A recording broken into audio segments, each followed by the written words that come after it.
Assalamualaikum warahmatullahi wabarakatuh. Salam satu hati.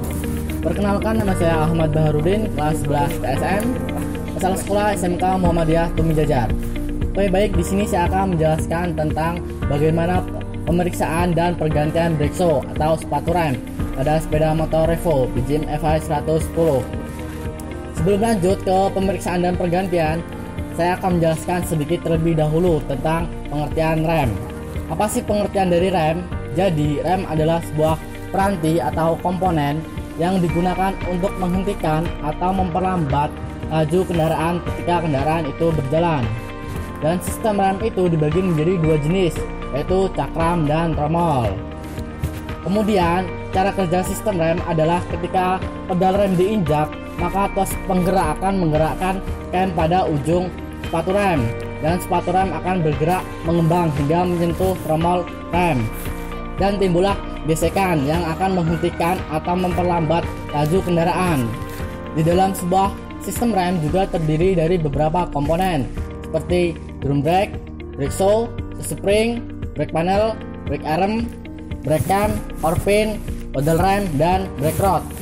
Oke, ada tiga hal penting kenapa kita harus melakukan pemeriksaan dan pergantian brake shoe. Yang pertama, brake shoe atau kanvas rem aus. Yang kedua, timbul suara tidak nyaman pada saat pengereman. Yang ketiga, supaya aman dan nyaman saat berkendara. Kemudian untuk jadwal pemeriksaan dan pergantian brake shoe adalah setiap 4.000 km, 6.000 km, atau pada saat servis di dealer. Adapun 4 hal yang harus diperhatikan sebelum melakukan pemeriksaan dan pergantian brake shoe. Yang pertama, posisikan sepeda motor pada standar tengah, pastikan di permukaan yang datar. Yang kedua, hati-hati saat melepas kanvas rem karena dapat menyebabkan jari terjepit. Yang ketiga, selalu menggunakan sarung tangan dan masker saat memeriksa dan mengganti. Yang keempat, jangan menggunakan udara bertekanan atau air kompresor saat membersihkan kanvas rem dan tromol. Berikut saya jelaskan tentang indikator keausan pada kanvas rem tromol. Yang pertama, kondisi normal. Posisi tanda panah pada brake arm tidak sejajar pada tanda segitiga di brake panel. Yang kedua, kondisi aus. Posisi tanda panah pada brake arm sejajar dengan tanda segitiga di brake panel. Oke, sebelum lanjut ke pemeriksaan atau penggantian, kita siapkan alat dan bahan terlebih dahulu. Untuk alat, kita siapkan kunci momen, kunci ring 19 dan 14, kunci 14 pas, kunci 12 pas, kunci 12T, obeng, dan penggaris atau mistar baja. Untuk bahan, kita siapkan 1 unit sepeda motor Revo BJIM FI 110, kampas rem, majun atau lap, nampan, grease, dan oil can. Untuk tahap pergantian yang pertama, kita posisikan sepeda motor pada standar tengah dan pastikan di permukaan yang rata. Kemudian lepaskan setelan rem belakang dengan menggunakan kunci 12 pas, dan lepaskan tumpuan tromol dengan menggunakan kunci 12T. Dan lepaskan baut pada as roda belakang dengan menggunakan kunci 19 dan 14 ring, dan lepaskan anting atau penyetel rantai dengan menggunakan kunci 12 pas, dan tarik as dan ban akan terlepas. Tahap yang kedua, kita lepaskan rem dari rumah tromol dan lepaskan kanvas rem.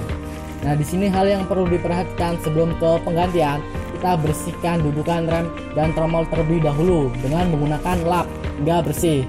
Dan ingat, jangan menggunakan udara bertekanan atau kompresor untuk membersihkannya. Tahap yang ketiga, kita beri pelumas grease. Tujuannya adalah agar tidak macet ketika sistem rem bekerja atau digunakan. Kemudian pasang 2 buah per kecil pada kampas baru dan pasang kampas baru pada dudukan rem. Tahap yang keempat, pasang kembali rem ke tromol dan pasang ban serta komponen-komponen lainnya. Kemudian kita setel kepekaan atau kepakeman jarak rem.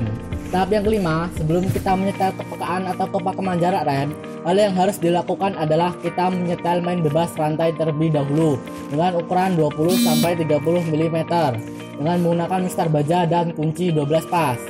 Setelah selesai, kemudian kita pasang mur dan baut pada as roda belakang dengan menggunakan kunci momen dengan torsi 59 Nm. Tahap yang keenam, setelah kita selesai melakukan penyetelan as roda, kita lakukan setelan main bebas saddle dengan menggunakan mistar baja dan ukuran standar 20-30 mm dengan menggunakan kunci 14 pas. Jangan lupa berikut komponen-komponen sistem rem yang harus diberi pelumas atau oli SAE 90 adalah rantai dan drift sprocket. Dan jangan lupa kita periksa lampu rem belakang. Jika tidak menyala dengan baik, maka kita periksa switch lampu rem belakang. Sekian dari saya, semoga bermanfaat. Jika ada kata-kata yang salah, saya mohon maaf. Saya akhiri, nun kolami wa mayaskurun. Wassalamualaikum warahmatullahi wabarakatuh. Salam satu hati.